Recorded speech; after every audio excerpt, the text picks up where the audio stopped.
Assalamualaikum warahmatullahi taala wabarakatuh. Saya Muhammad Faiz bin Abdul Rahman, nombor matrik 266662. Kawan serta kawan saya Muhammad Syawal Aidil bin Husin 26634, Muhammad Ibni Farhan bin Ismail 266922, Muhammad Najwan Shah bin Jaafar Shah 266936. Kami akan membentangkan tugasan kami iaitu isu berkaitan dengan undang-undang cyber di Malaysia, iaitu tajuk kami ialah bully cyber. Pengenalan dalam konteks era perkembangan teknologi terkini, dunia diperkenalkan oleh teknologi maklumat dan komunikasi. Perkembangan dalam bidang teknologi maklumat di dalam negara telah diperkenalkan dengan gaya hidup baru serta mengubah cita rasa pengguna. Kedua, teknologi maklumat dan komunikasi ialah satu inovasi dalam kehidupan masyarakat Malaysia hari ini. Ketiga, ramai orang yang menyalahgunakan komunikasi untuk menyebarkan berita-berita palsu, bully cyber, hasutan atas talian, gangguan seksual dalam cyber dan membuat fitnah terhadap seseorang dengan menggunakan aplikasi seperti Facebook, Instagram, Twitter dan sebagainya. Saya Muhammad Najwan Shah bin Jaafar Shah, matrik nombor 266936, akan mengungkap berkenaan masalah bully cyber. Definisi bully tradisional mengikut Kamus Dewan edisi keempat ditakdirkan sebagai perbuatan mendera mempermainkan seseorang supaya dapat menyesuaikan diri dengan suasana yang baru. Makna bully cyber pula boleh didefinisikan sebagai penggunaan komunikasi berasaskan teknologi termasuk telefon selular, email, akses segera dan jaringan sosial yang bertujuan untuk menimbul, ganggu atau ugutan terhadap individu melalui mesej atau ekspresi secara dalam talian. Seterusnya ialah jenis bully cyber. Menurut sumber familylife.org.uk, berikut antara jenis-jenis bully cyber. Kita pergi satu persatu. Yang pertama ialah gangguan berterusan iaitu harassment. Merupakan salah satu jenis bully cyber yang kerap kali disiarkan di media sosial. Jika kita lihat contoh iaitu laporan polis berkenaan tuntutan sivil kerana body shaming. Tindakan undang diambil oleh seorang wanita sesudah dihina oleh personaliti media sosial, influencer terhadap bentuk fizikalnya di Facebook. Itu adalah salah satu contoh gangguan berterusan iaitu harassment. Kedua, cyberbully seterusnya ialah pemalsuan maklumat dari segi fakta, foto atau video. Ini denigration. Biasanya pembuli akan menyerang privasi mangsa dan didedahkan kepada umum bagi tujuan menghina, menyebarkan kabar angin palsu dan juga gosip yang tidak benar. Jenis bully seterusnya ialah penyebaran berita buruk berbentuk provokasi iaitu flaming. Penyebaran berita buruk atau mengapi-apikan satu serta mencetuskan konflik ataupun pergaduhan. Kita boleh lihat kejadian di Kuil Sipil di mana tindakan Azmuddin yang mengeluarkan kenyataan berbentuk provokasi supaya Perdana Menteri pada ketika itu Tun Mahathir Mohamad supaya memecat P. Wardamoti Menteri Perpaduan yang menyebabkan huru-hara dan menyebabkan kematian seorang anggota bomba bernama Adib. Seterusnya, penyebaran gambar tidak senonoh, inappropriate image iaitu kebanyakan pengguna ICT tidak menyadari tindakan menyebar gambar seseorang tanpa kebenaran sebagai bahan ketawa dan tujuan mempersendakan mangsa adalah satu kesalahan bully cyber. Menurut Siti Aisyah, salah satu faktor utama berlaku ancaman cyber di Malaysia adalah kekurangan pengetahuan dan kesedaran maklumat dalam penggunaan teknologi dengan selamat di kalangan pengguna. Sebab tu perkara ini sentiasa terjadi. Seterusnya ialah ugutan dan grooming iaitu blackmail and grooming.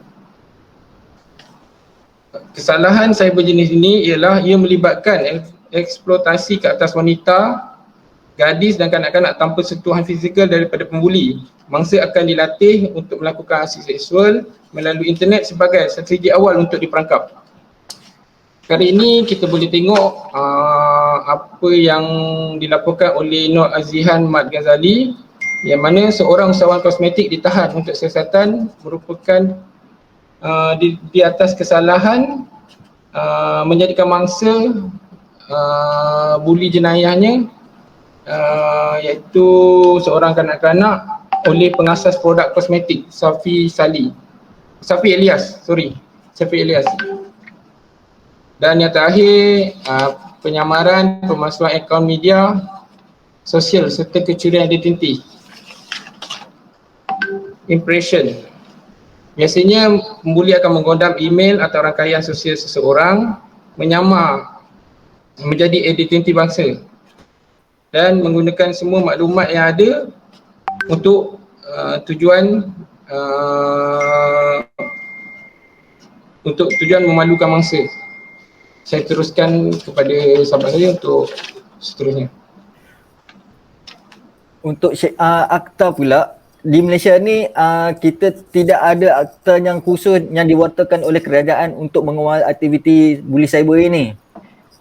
Kat Malaysia ni tidak ditarikh dengan jelas oleh mana-mana undang-undang, bahkan peruntukan menghampiri perbuatan buli cyber ini adalah juga tidak jelas seperti mana yang termaktub di bawah Seksyen 21 dan Seksyen 233 Akta Komunikasi Multimedia 1998, Akta 5 dalam kurungan Akta 588.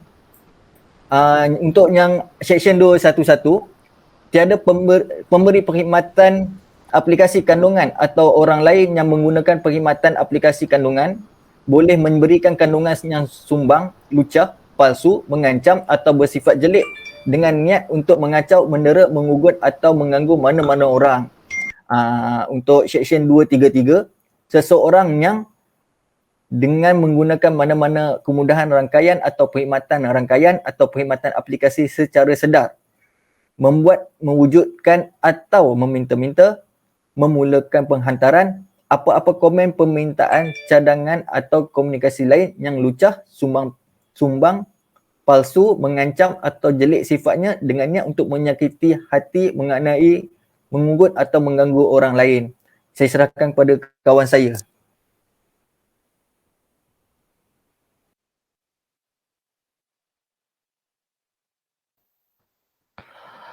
Assalamualaikum warahmatullahi wabarakatuh. Nama saya Muhammad Syawal D.B. Husin. Nombor matrik saya 266634. So, saya akan menceritakan cadangan dan idea berkenaan dengan kes buli cyber ini. Bagi untuk menyelesaikan masalah ini, cadangan yang pertama daripada pihak kami ialah memperketatkan akta yang sedia ada dan menambah hukuman bagi pesalah buli cyber. Umum kita ketahui yang kesalahan buli cyber ini membawa kepada denda sebanyak RM50,000 dan penjara tempohnya setahun. Jadi cadangan daripada pihak kami ialah menaikkan jumlah denda atau memanjangkan tempoh penjara tersebut. Pembuli harus disabitkan dengan mengikut Seksyen 304(a) Kanun Kesiasaan.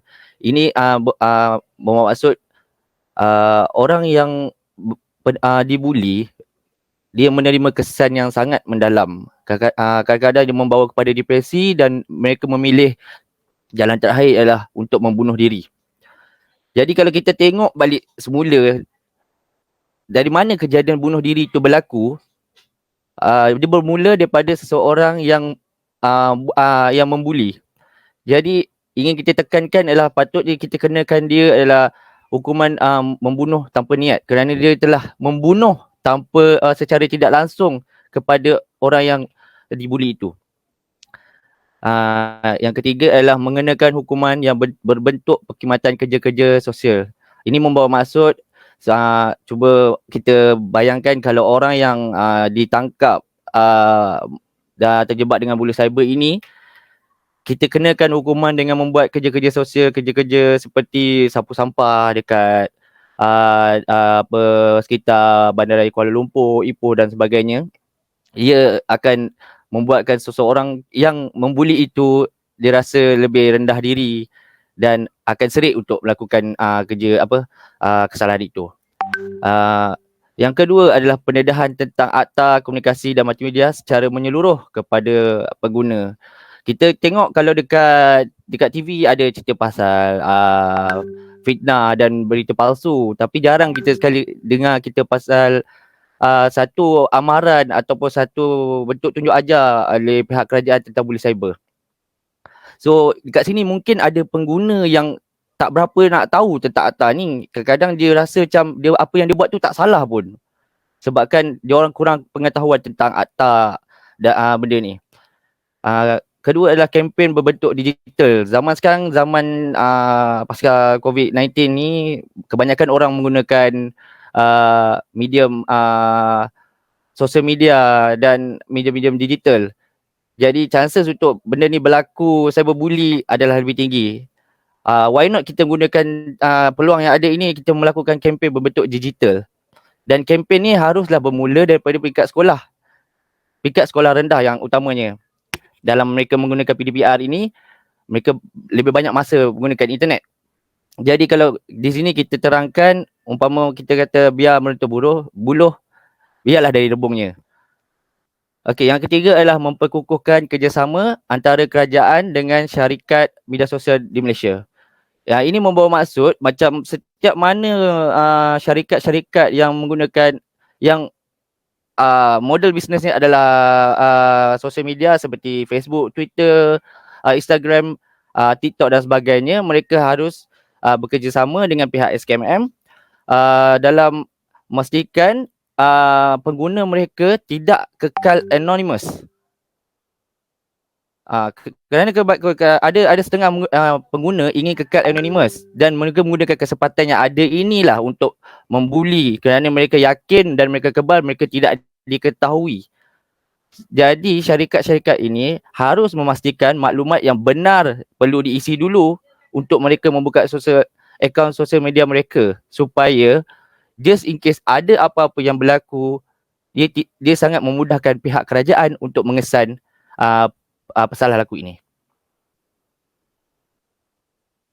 Seterusnya saya serahkan kepada kawan saya Muhammad Ilmi Farhan.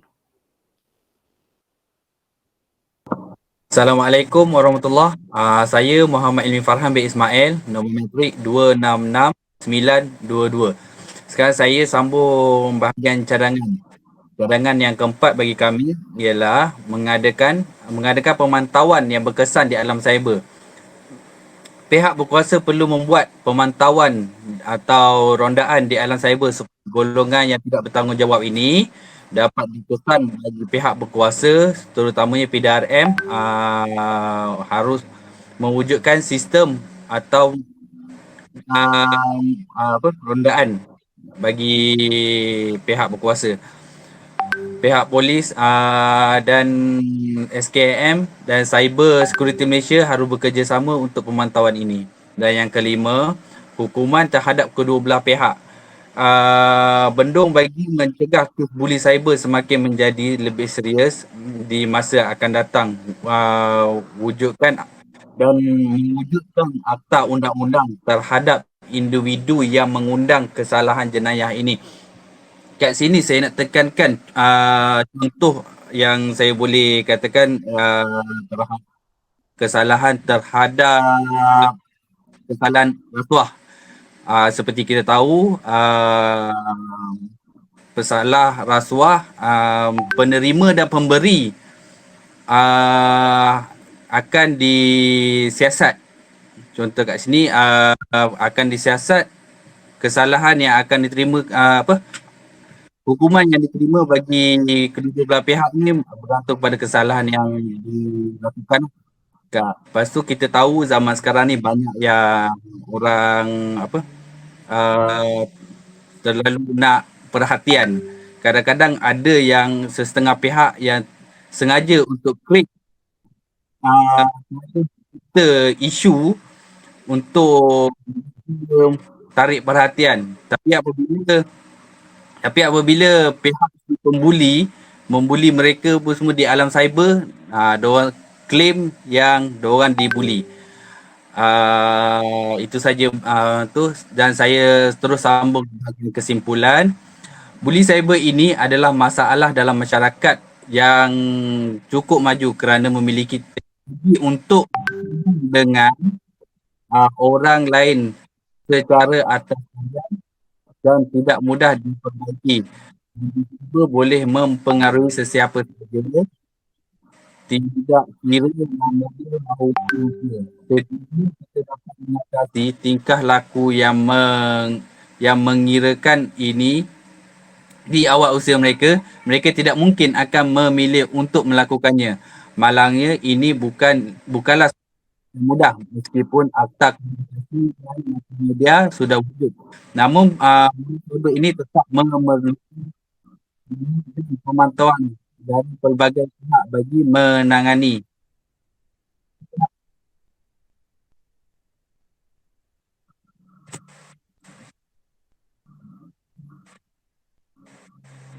Okay. Oleh itu, bagi pihak sekolah dan ibu bapa, berilah perhatian yang lebih khusus terhadap apa yang dilakukan oleh anak-anak di internet dan telefon mereka, dan bertindaklah sekiranya mereka melakukan sesuatu yang tidak sepatutnya. Manakala kepada semua pengguna media sosial, berhati-hatilah dengan tindakan yang anda lakukan dan bersama-sama kita tangani buli cyber ini. Sekian daripada kumpulan kami. Terima kasih.